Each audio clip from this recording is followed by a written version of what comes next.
In the heart of the Brazilian wilderness lies a prehistoric rock shelter, decorated with thousands of strange paintings.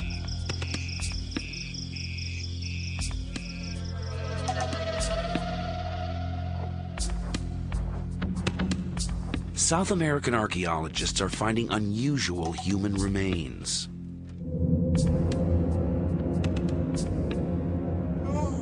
The skulls aren't European, but they aren't American Indian either. They belong to none of the prehistoric races known to have set foot in the New World. These skulls are as old as the Ice Age. So who were these first people to discover the Americas? And what became of them? Did they all disappear? Or did some of them survive?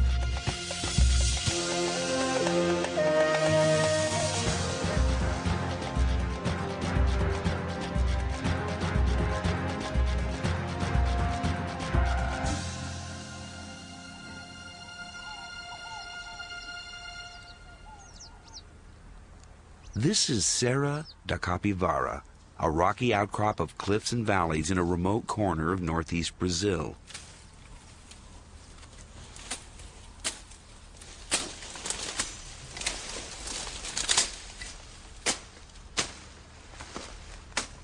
Local farmers have long known about these rock shelters hidden behind the brush.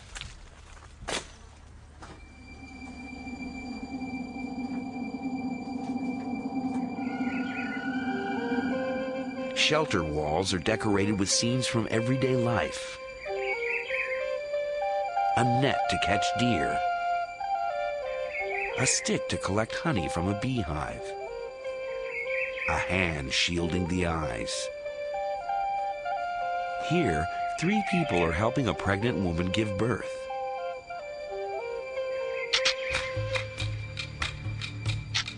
Some of the paintings are harder to interpret.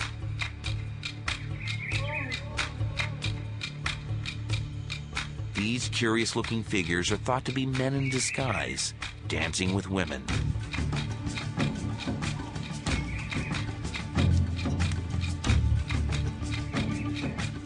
Other images show human figures with decorated bodies. Some wear masks. They hint at some kind of ritual.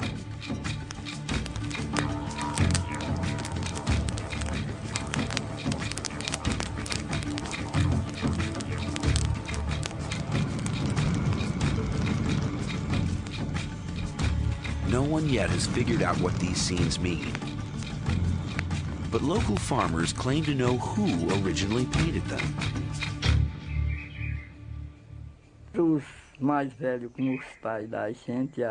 Our elders used to tell us they'd been made by Indians, known locally as the Fierce Ones.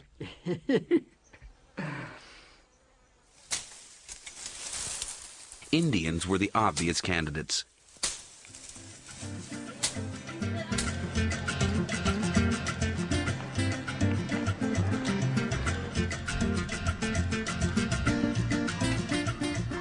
Most of the people who live in northeastern Brazil today are descended from European settlers and African slaves.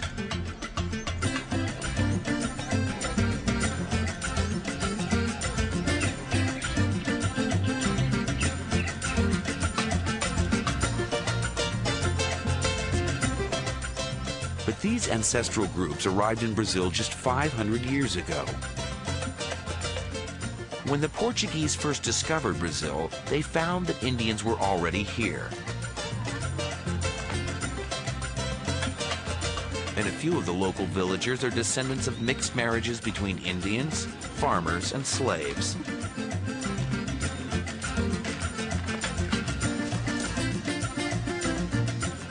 Indians, in fact, had been in America for thousands of years.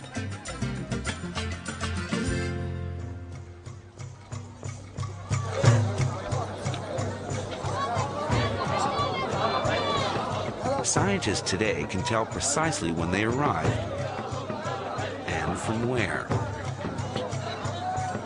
All native peoples in South and North America belong to a racial type known as Mongoloid. They're descended from the ancient peoples of Siberia.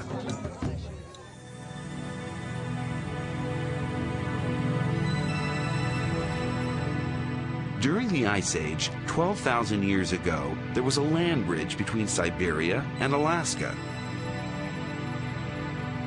Mongoloid peoples were the first to enter the New World, or so experts thought.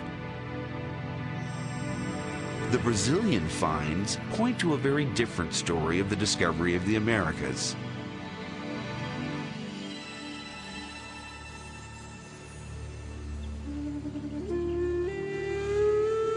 The paintings on these rock shelters are much older than the Indians. Here, hunters chased giant armadillos, an animal that flourished during the Ice Age long before the arrival of the Indians.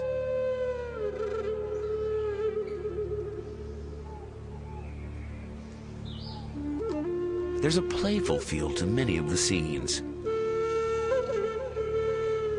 Here, a group of men are standing on each other's shoulders, just like a circus act.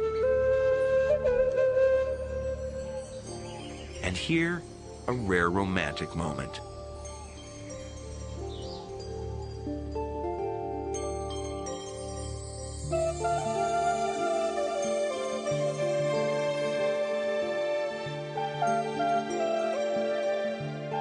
The scenes conjure up a lost world of innocence. How long ago was this primeval paradise?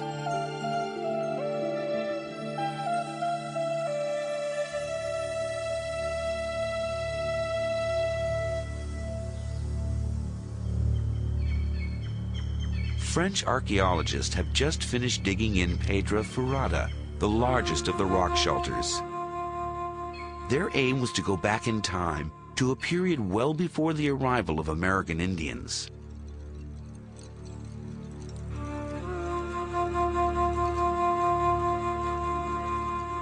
Every foot they dug took them thousands of years back into prehistory.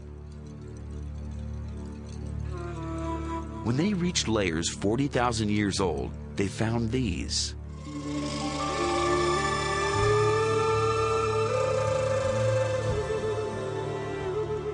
Pieces of quartzite that look remarkably like stone tools.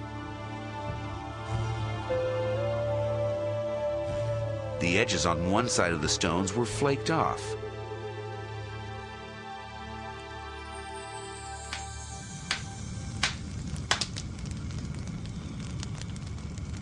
Were these stones shaped into cutting tools by human hands?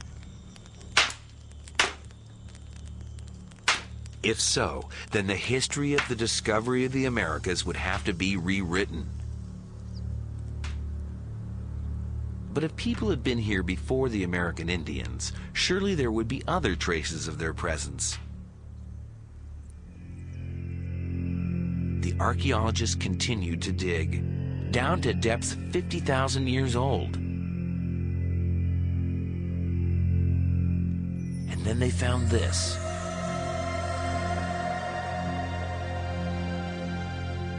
Fragments of animal bone and charcoal.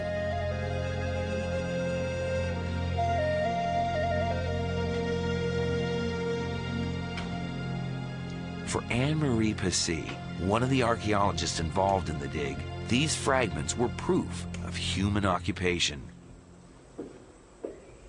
We found structures shaped like hearths.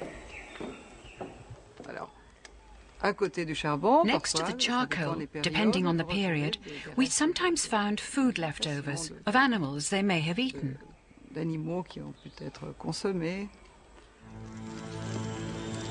The Brazilian finds show that the New World was discovered tens of thousands of years earlier than previously believed, certainly well before the time of the American Indians. But who were these pioneers? A much earlier wave of Mongoloids, or another race altogether? Clues to the identity of the first Americans are emerging in rock shelters in the northeast and southeast of Brazil.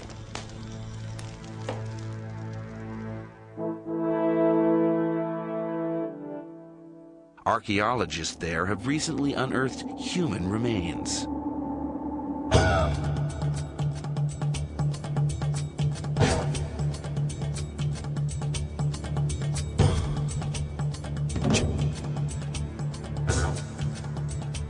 Prehistoric skulls were found buried in layers of soil 9,000 to 12,000 years old.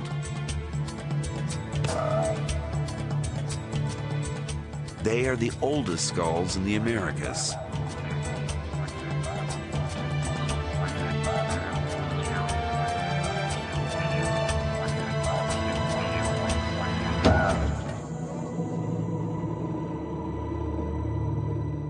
And this is the oldest of them all. The skull of a young woman nicknamed Luthia by scientists. Can she tell us who the first Americans were?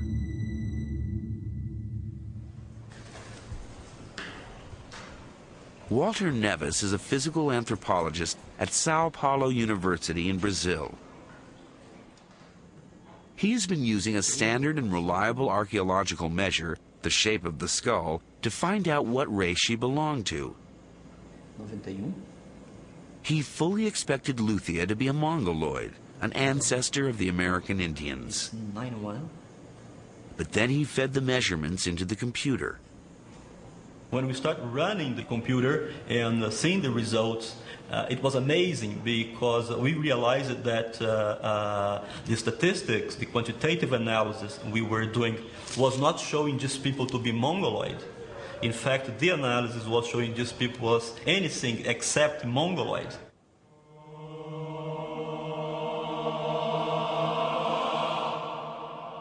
So who was Luthia? And where did she come from?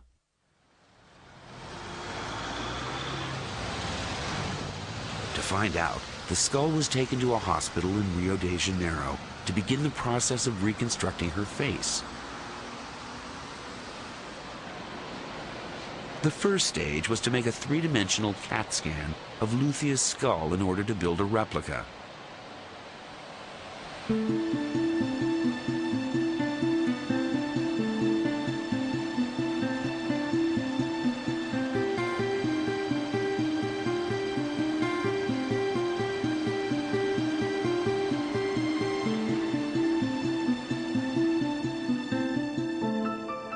The cast was then given to Richard Neve of the University of Manchester in England, one of the world's leading forensic artists, to recreate her features.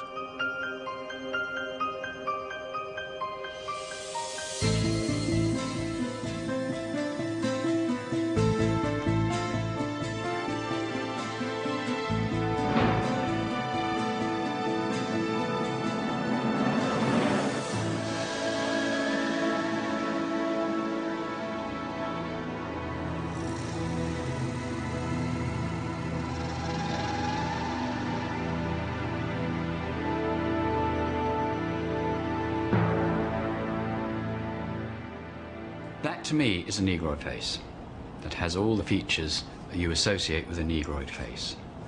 The proportions of the face, it doesn't say anything about it being a Mongoloid. Luthia belongs to a race found historically along the rim of the Indian Ocean, in East Africa, in the islands of South Asia, and in Australia and Melanesia. Was this then the face of a first American? Her reconstruction is confirmed by measurements Walter Neves has taken of all his skulls. The first reaction was not to believe in it.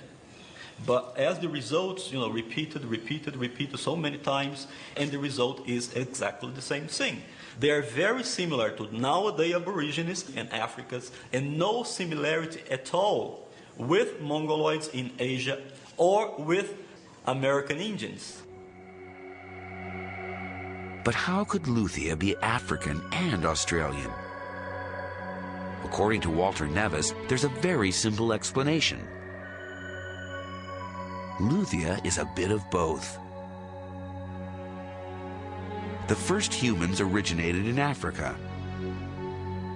It's known that around 100,000 years ago, waves of people migrated out of Africa.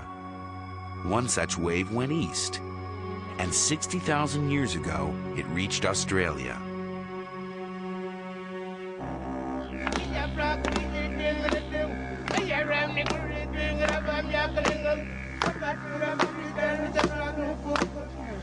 Luthia, it seems, belonged to a race of humans descended from Africans, a race that eventually became today's Australian Aborigines.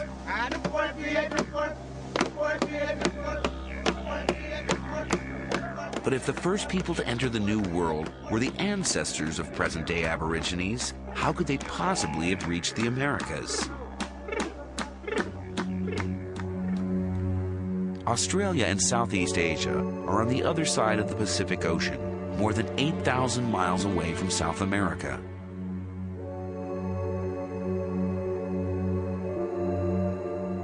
It's true that during the Ice Age, there was a land bridge between Siberia and Alaska. In theory, the ancestors of the Aborigines could have migrated north and crossed over into Alaska.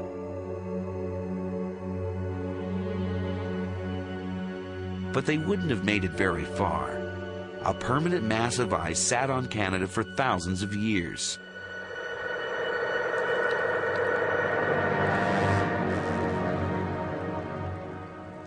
That wall of ice would have blocked the way into America to both animals and humans.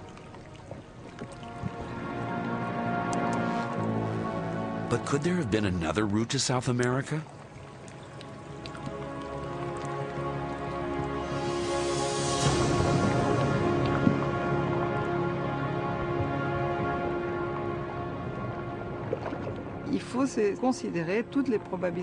One has to consider all the probabilities. It's much simpler to cross the ocean than to adapt to the cold of the North Pole. After all, you do need to develop a fairly sophisticated technology to survive in the cold.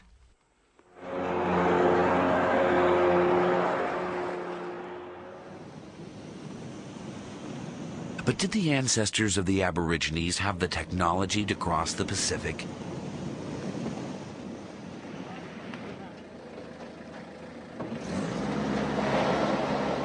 These are the Tiwi people, an Aborigine clan living on Bathurst Island, just off the northern coast of Australia. As far back as they can remember, their way of life has always revolved around the sea.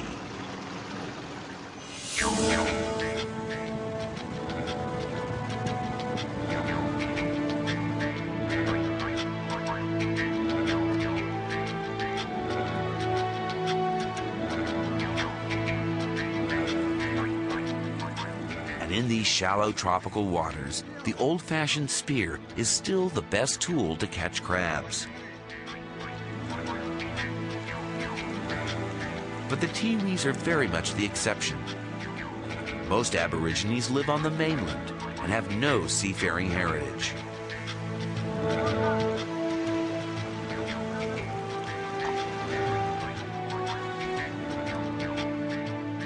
But what about the Aborigines' very earliest ancestors? Might they have been able to navigate?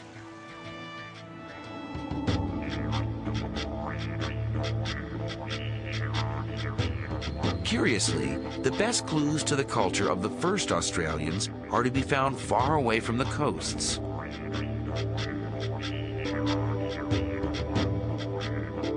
This is the Kimberley, a forbidding rock desert on the northern tip of Western Australia.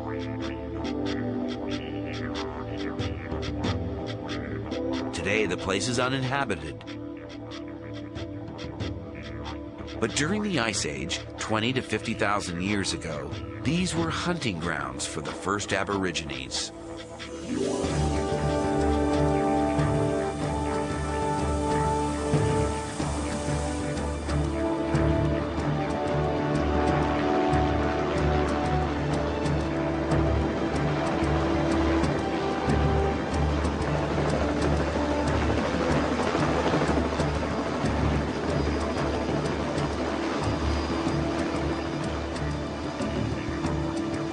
Graham Walsh, an Australian rock art specialist, has devoted his life to finding and recording their earliest traditions.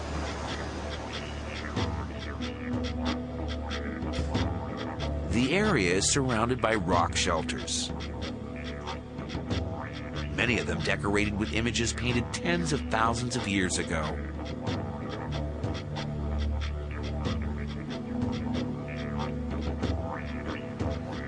In one rock shelter, Graham Walsh has discovered a painting that is about to rewrite the history of seafaring.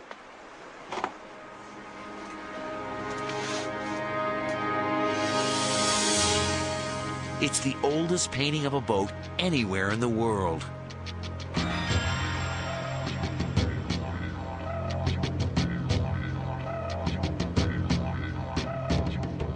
The people in the boat have got very distinctive headdresses on, and they're associated with a type of figures that we call simple northern figures that are found in this area of the North Kimberley here.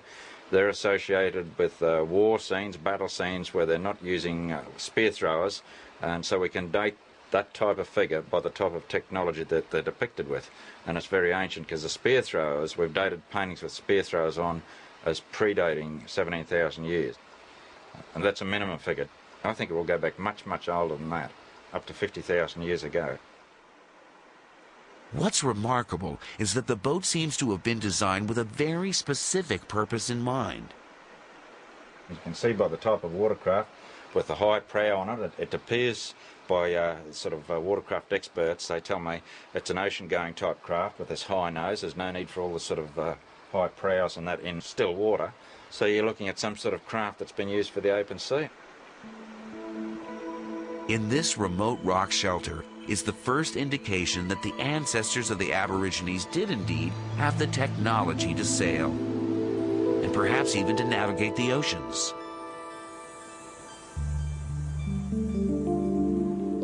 But why would they have wanted to cross the Pacific? The vastness of the ocean was surely a deterrent.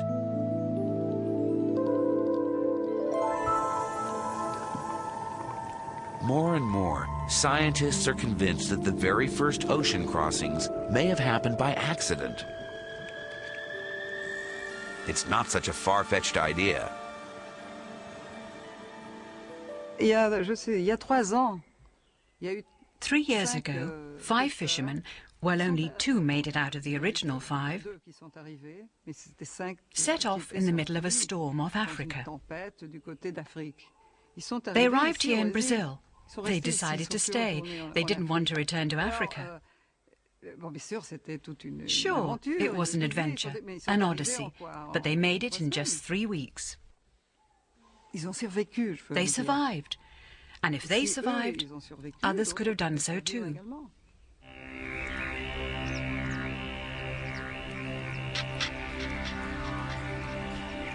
If the ancestors of the Aborigines did reach South America by chance, they would have been the first people to settle the New World.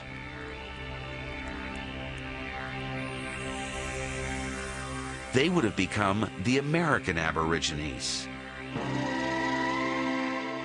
But if this is what happened, where are their descendants? Why are there none of these American Aborigines in North and South America today? One possibility is that for a long time they lived alone in the continent, leading an idyllic life, free from invaders. After all, the land route from Asia into North America remained firmly blocked for thousands of years.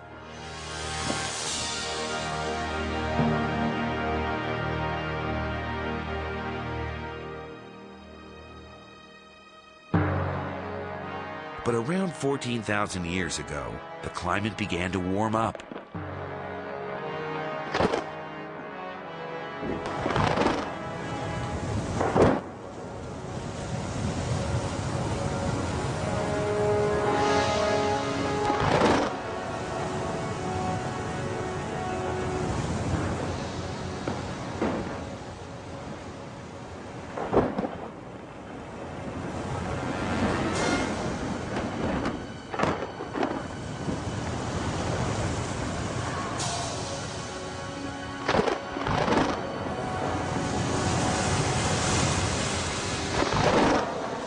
the Ice Age was coming to a dramatic end.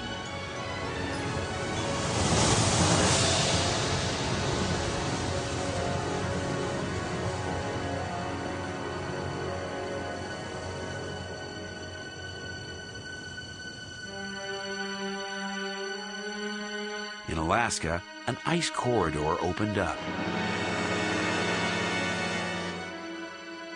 Animals took advantage and crossed through.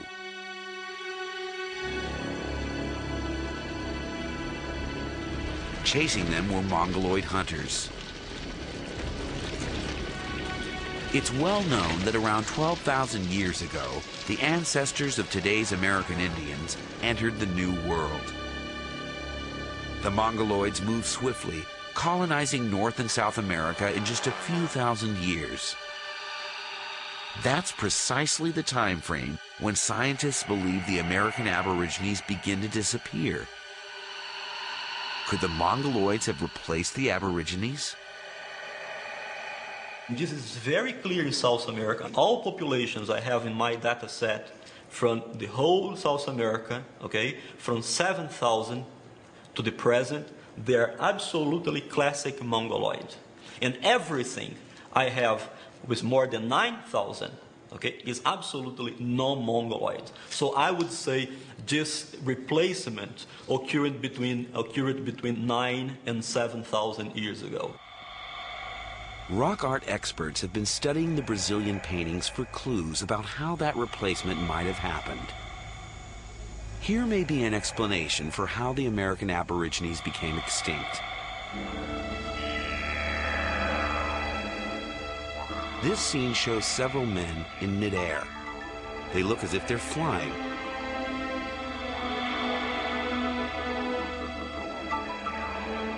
At first, scientists assumed they reflected the playful lifestyle of the American Aborigines.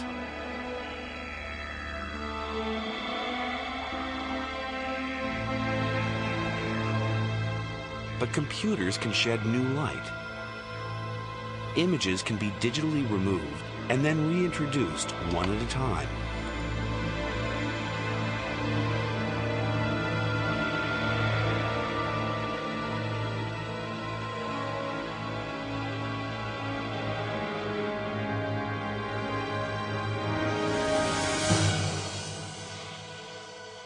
The happy flying figures turn out to be just one figure, a warrior leaping through the air to spear an enemy.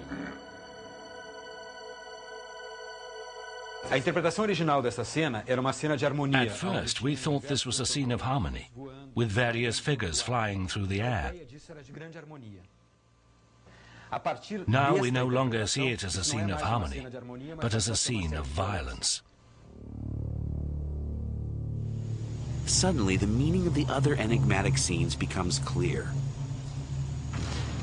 This is another act of aggression. And this, perhaps, an execution.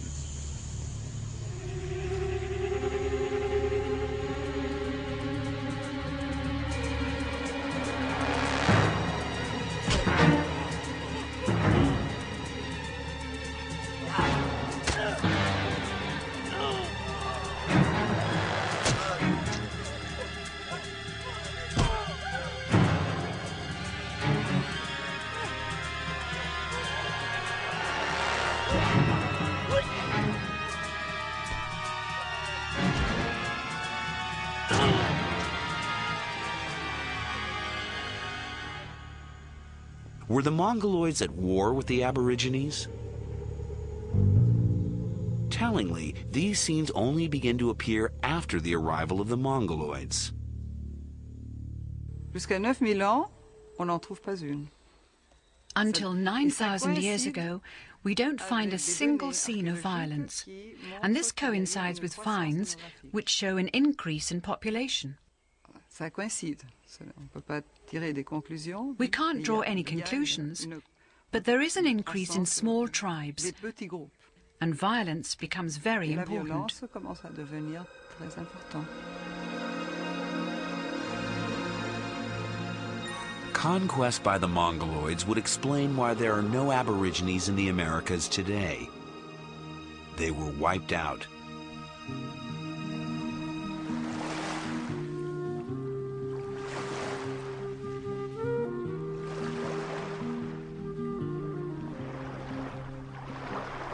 But persecuted peoples often avoid extinction, either through intermarriage with the invader or by escaping into the wilderness.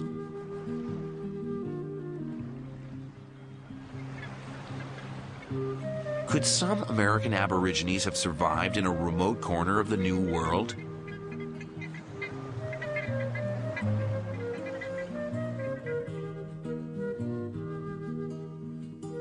At the southernmost end of the continent lies Tierra del Fuego, a group of islands isolated from the mainland by the Strait of Magellan. The oldest skull found in this part of the world is 9,000 years old. It too was measured by Walter Nevis. 91. This skull also shows a strong similarity with Australians and no similarity at all with nowadays Indians or Mongoloids. Okay, so even in the extreme southern cone of the Americas, okay, was inhabited by these people that has nothing to do with Mongoloids. It seems that some tribes of American Aborigines may have escaped, finding sanctuary here at the far end of South America. So what became of them? Where are their descendants?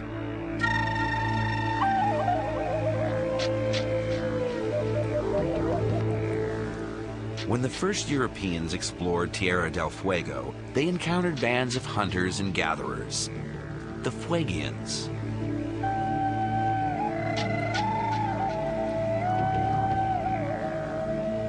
An Italian ethnographer recorded their way of life in the 1930s. It seemed to hark back to a primordial era.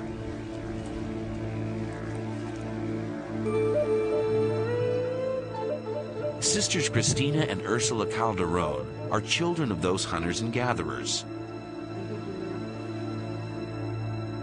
They were born just over 70 years ago in this small village, now abandoned. Could these sisters be actual descendants of Luthia and the American Aborigines? On the face of it, no. Their appearance is not very different from that of other Native Americans.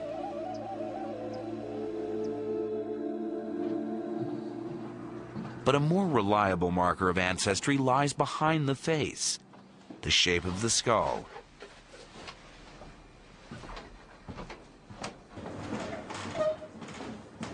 The local museum houses several skulls of modern Fuegians, recent ancestors of Cristina and Ursula.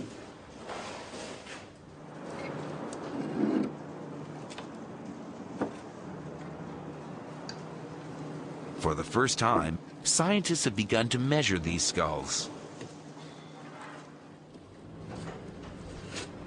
As expected, they have found some classic Mongoloid traits, such as flat faces. But they also found unusual features, pronounced ridges over the eyes, a distinctly non-Mongoloid characteristic.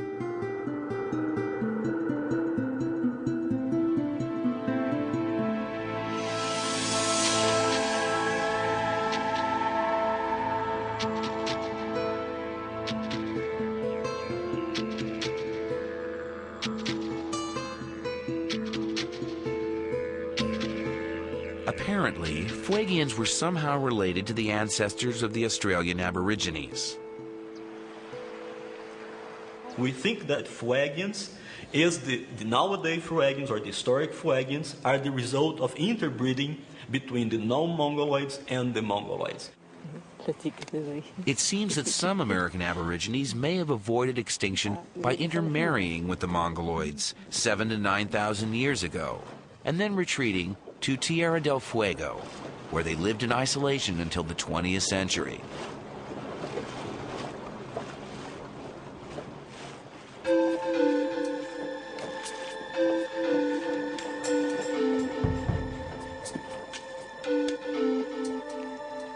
But the Aborigines were originally a race adapted to life in the tropics.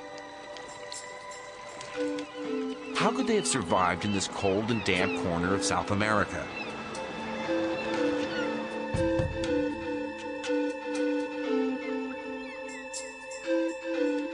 Argentine archaeologists have pitched their tents on the shores of lakes and inlets in search of clues.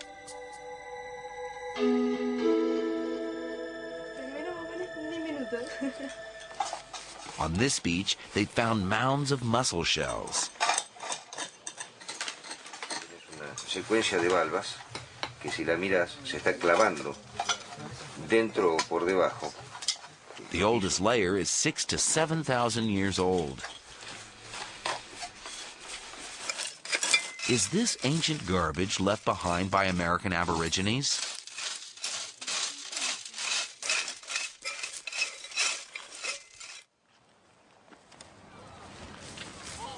Mounds of shells have been found all over the beach.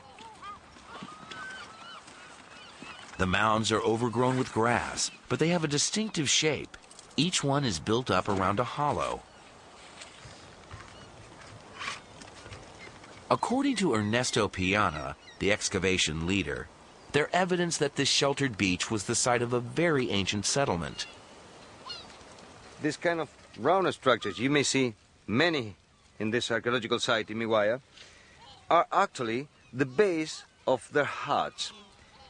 This was done because people just put some poles around, making a dome, or some like a cone, and live in, throwing the debris, the refuse outside of these round things.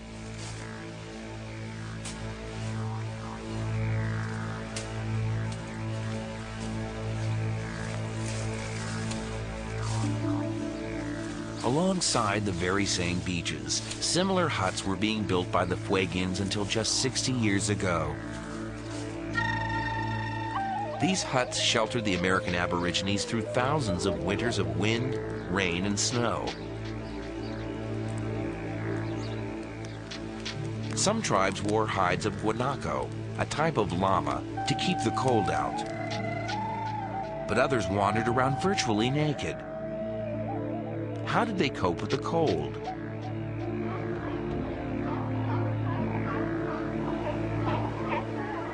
Tierra del Fuego was surrounded by colonies of seals. Seal oil rubbed on the skin offered protection against the cold and damp. It was also especially high in calories. A spoonful a day provided extra resistance to the cold.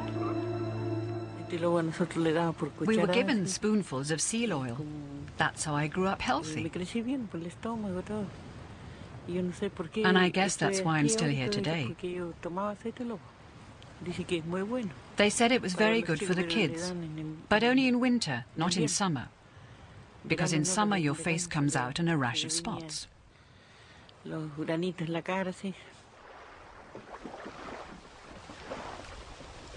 Fuegians also kept fires lit indefinitely, even when they were on the move.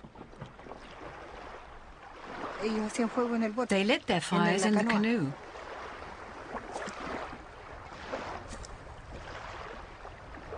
And I'd ask, how come the boat doesn't burn? No, the fires were lit on a layer of damp grass. So long as the fire is small, the canoe doesn't catch fire.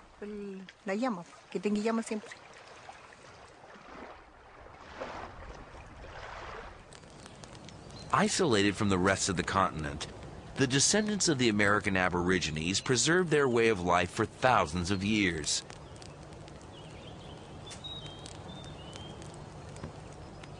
But there's something else. They appear to have also kept alive their rituals.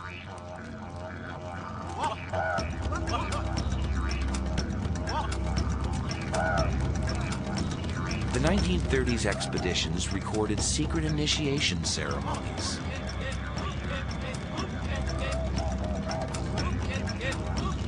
Before boys could be led into the secrets of the tribe, they had to face up to spooks and spirits.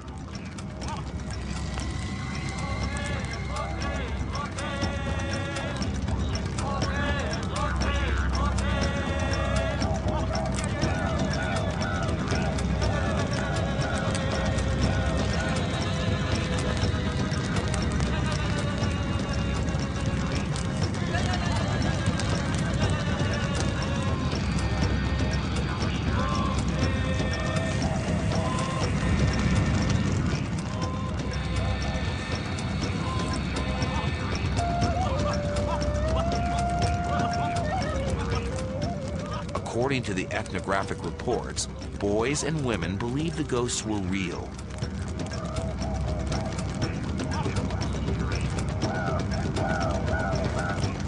Could such rituals help decipher the enigmatic scenes on the Brazilian rock shelters? The dancing spooks, with their masks and stripes, are strangely familiar.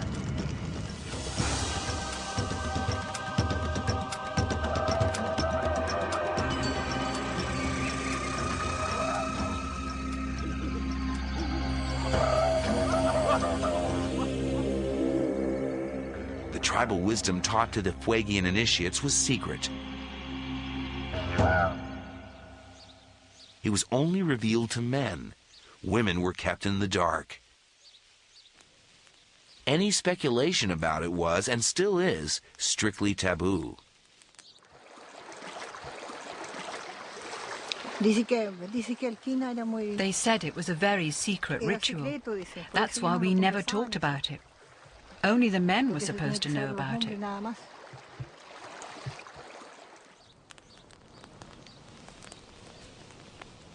What was so secret that it had to be kept from the women?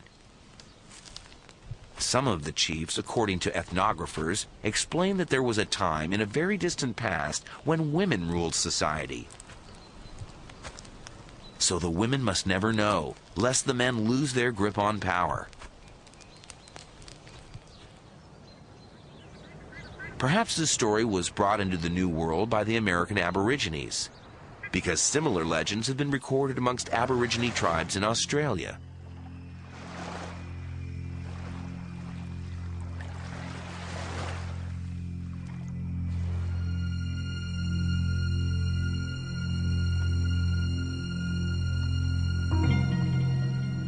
Amazingly, traditions of the first peoples of Australia appear to have been preserved here at the utmost end of the earth by a small band of their descendants.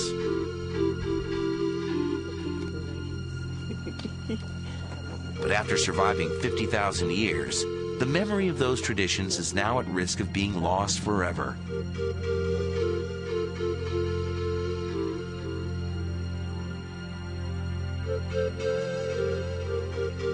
The arrival of white settlers in the late 19th century pushed the native people of Tierra del Fuego to the brink of extinction.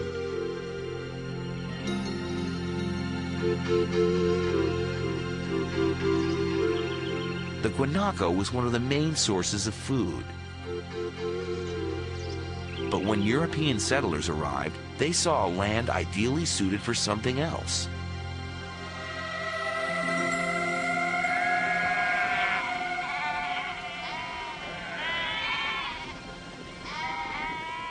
Gradually, the guanaco hunting grounds were transformed into vast sheep stations.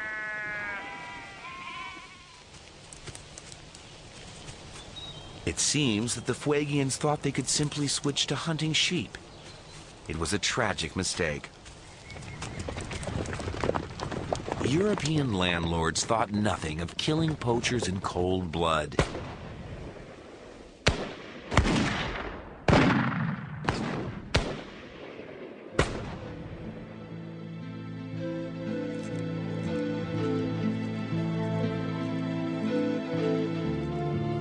Christian missionaries tried their best to help the natives adapt to the changing circumstances.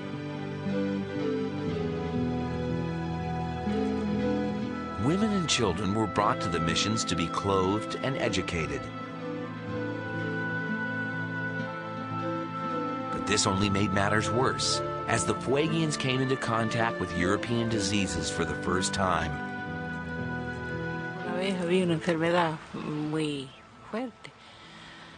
There was a virulent disease, and many died from that. A few survived, but then came a stomach illness, and many more died. Many babies and adults. I was ill too, but I pulled through.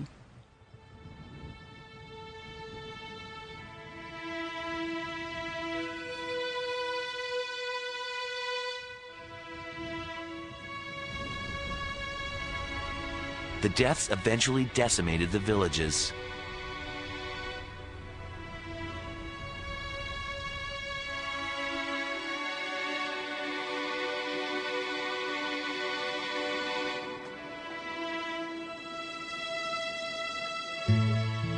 Years ago, Christina and Ursula had to abandon the village where they grew up and move into a white settlement.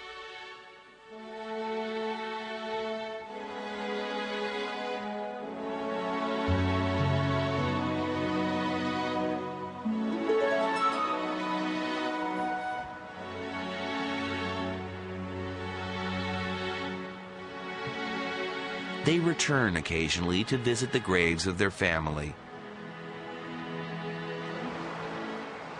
Christina and Ursula are now the last surviving link to the culture of the pioneering Aborigines who first discovered the Americas. For they are two of only a few full-blooded Fuegians left alive. Their children are the offspring of mixed marriages.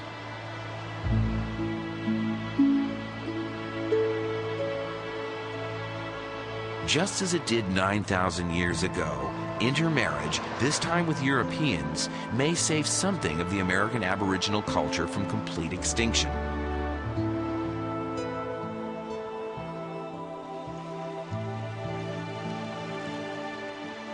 The Fuegians' ancestors had set off from the other side of the world. Their arrival in Tierra del Fuego was the culmination of an epic journey across ocean and continent. They were the first to discover the Americas.